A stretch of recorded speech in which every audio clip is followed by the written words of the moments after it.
দিনটা ছিল ফেব্রুয়ারির 15 তারিখ। মা সকাল সকাল ঘুম থেকে উঠে সব কাজবাজ সেরে ভোগের এই দিকে প্রিপারেশন শুরু করে দিয়েছিল। আর হ্যাঁ, বোনও মায়ের হাতে হাতে ভোগের টুকটাক রান্না বান্না করে এইদিকে গরম গরম লুচি আর ছোলার ডাল খেয়ে নিচ্ছে। সঙ্গে গুনগুনও খেয়ে দিয়ে চলে গেছিল পড়তে, কারণ ওর পড়া ছিল।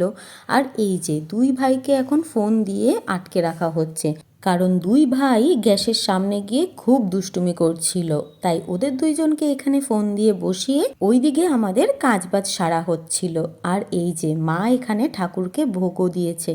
আরে আমি তো ভুলেই গেছি সেই দিন আমাদের বাড়িতে কি ছিল, সেটা তো তোমাদের বলাই হয়নি।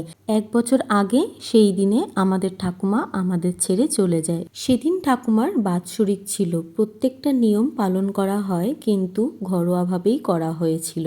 আর তার ঠিক পরের দিনই দুই ভাইয়ের ছিল পোলিও। দেখো, জোর করে দুই ভাইকে পোলিও খাওয়ানো হচ্ছে।